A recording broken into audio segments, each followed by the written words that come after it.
Bona? Pagi. Gimana kabarnya? Alhamdulillah luar biasa, tetap semangat. Allahu Akbar. Oke, ketua kelasnya coba dulu pimpin doa. Istahid. Tafakur. Iqra. Bismillahirrahmanirrahim. Subhanallahi rabba wa bil islami dina wa bi Muhammadin nabiyya wa rasulah wa bil Qur'ani imama wa aqama. Rabbi shrah li sadri wa yassir li amri wahlul 'uqdatam min lisani yafqahu qawli. Rabbi zidni ilma warzuqni fahma.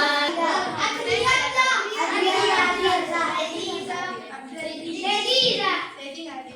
Oke. Udah siap semuanya belajar? Sebelumnya kita speaking dulu sebentar ya. Nama speakingnya jika guru berkata. Kalau seandainya Ustazah bilang guru berkata pegang kepala, berarti pegang kepala. Kalau nggak ada instruksi guru berkata, berarti itu kalah. Oke? Paham? Paham. 1, 2, 3. Guru berkata pegang hidung. Pegang telinga. Guru berkata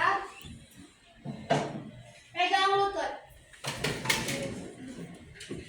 Lepaskan lutut. Guru berkata silakan duduk. Sunan kiri. Nah, kita mulai sedikit. Sunan kiri nama aslinya siapa?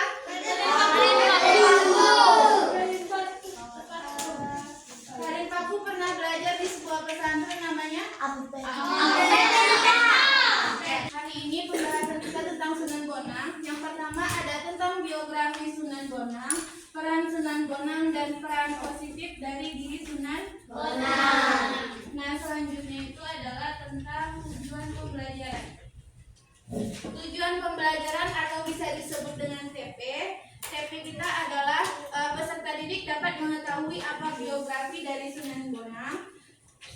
Peserta didik dapat mengetahui peran Sunan Bonang, dan yang ketiga, peserta didik dapat mengetahui sikap positif dalam diri Sunan Bonang. Nah, masuk yang pertama yaitu adalah biografi Sunan Bonang. Sunan Bonang itu memiliki nama asli siapa? Bonang Ibrahim. Yang ditanya Faiz. Siapa Faiz?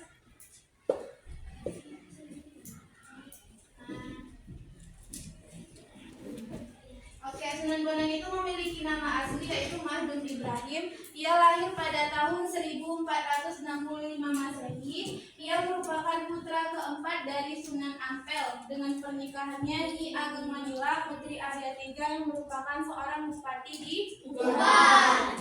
Nah, di sini Sunan Bonang juga memiliki silsilah yang bersambung dengan Rasulullah SAW melalui dari pihak ayahnya, yaitu dari jalur Husain bin Ali dan Fatimah putri Nabi SAW. Nah, Raden Mahdum Ibrahim ini pernah belajar agama langsung kepada ayahnya, yaitu adalah Sunan Ampel. Nah, ia belajar bersama Raden Paku, Raden Husain, dan Raden Patah di sebuah pesantren yang namanya Pesantren Ampel Delta. Nah, lanjut ia mengenyam atau ia belajar di sebuah pendidikan di Aceh. Nah, ia pernah berguru dengan Syekh Maulana Isa. Itu adalah sebelumnya ayah kandung dari Sunan Giri atau Raden Paku. Sewaktu ia singgah akan melakukan perjalanan ke tanah suci Mekah. Nah, di sini Sunan Bonang ini memiliki kecenderungan terhadap seni dan sastra yang membuat ia belajar banyak tentang budaya kesenian, yaitu tentang sastra Jawa. Nah, di sini ada tembang-tembang. Tembang-tembang ini apa? Tembang Ya, yang tahu beri tangan. Ada yang tahu? lagu kesenian. Ya. Lagu budaya. Bukan. Lagu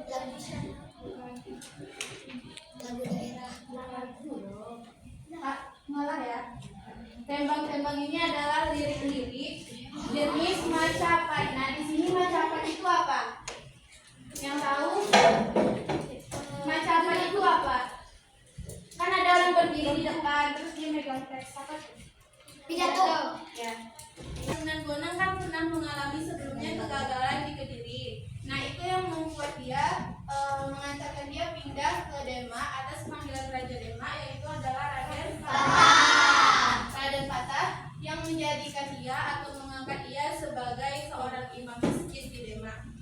Nah, tak lama kemudian si Sunan Bonang ini melepaskan jabatannya sebagai imam masjid dan kemudian ia pergi ke Lasem. Lasem itu apa?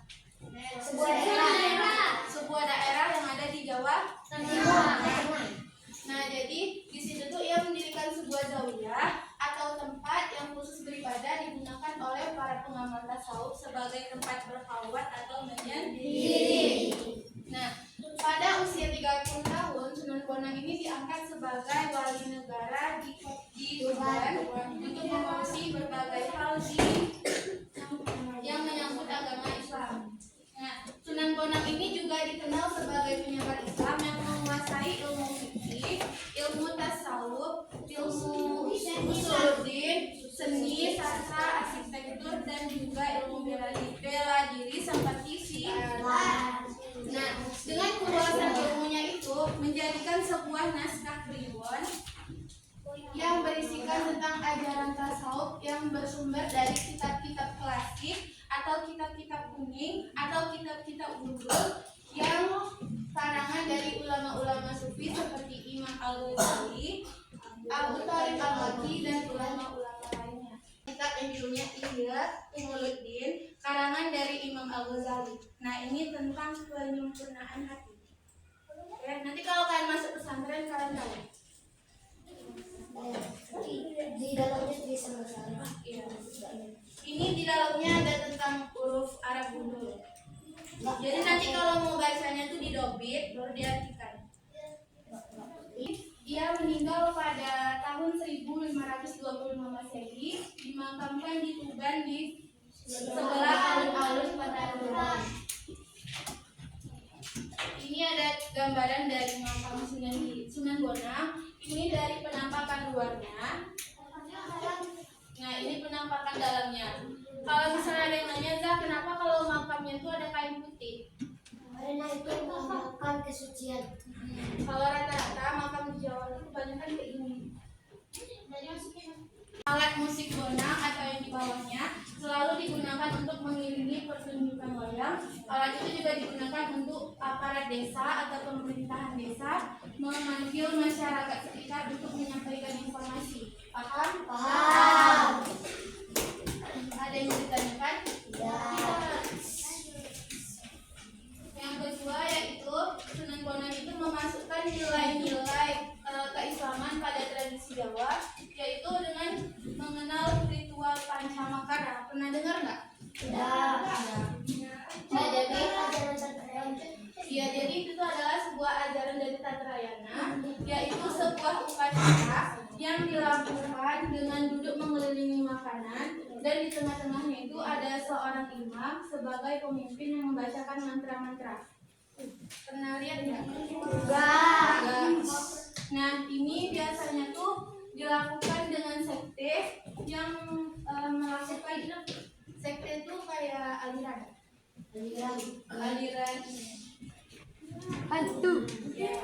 Jadi ritual Pancamakara ini biasanya dilakukan oleh sekte atau aliran agar mendapatkan pembebasan dengan melakukan 5 jenis ritual. Di sini tuh ia melakukan perubahan strategi dakwah melalui seni dan budaya yang digemari oleh masyarakat sekitar. Velo aja. Nah, di sini Sunan Bonang juga menjadi seniman yang kreatif. Nah, ia pernah memahami sastra Jawa. Ia menuliskan buku tentang suluk. Ia menulis suluk berisi tentang tembang atau lirik-lirik yang berisikan pesan ajaran Islam. Nah, ia juga mengembangkan dakwah lewat seni pertunjukan atau musik yang digemari oleh masyarakat pada zamannya.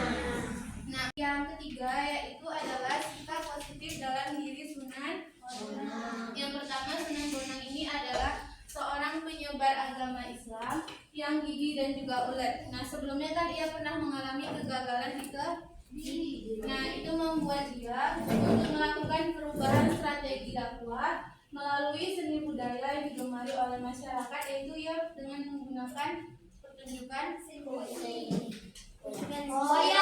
wayang, terus Bonang. alat musik bonang. Nah, yang kedua seniman yang kreatif. Nah, ia itu memahami sastra Jawa dengan menulis sebuah suluk yang berisikan tembang atau lirik dengan pesan-pesan ajaran Islam. Ia juga mengembangkan dakwah lewat seni pertunjukan dan musik yang digemari oleh masyarakat pada zamannya. Nah, itu membuat Sunan Bonang itu melakukan perubahan strategi dengan memahami tradisi yang sedang berlangsung di masyarakat, dan di situ ia memasukkan nilai-nilai Islam dalam ritual keagamaan Tatrayana yang menjadikan tradisi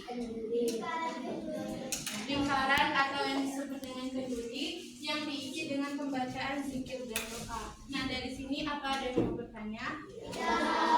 Apa ada yang belum paham? Apa ada yang mau diulang? Yakin?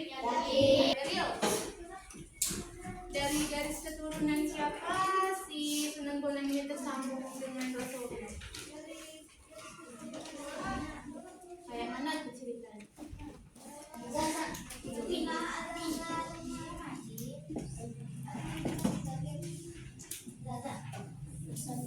Hussein bin Ali.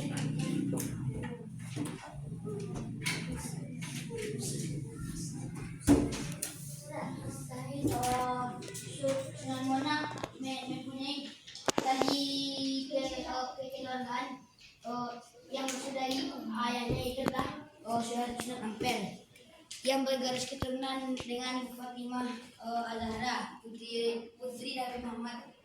Dikit lagi. Ada yang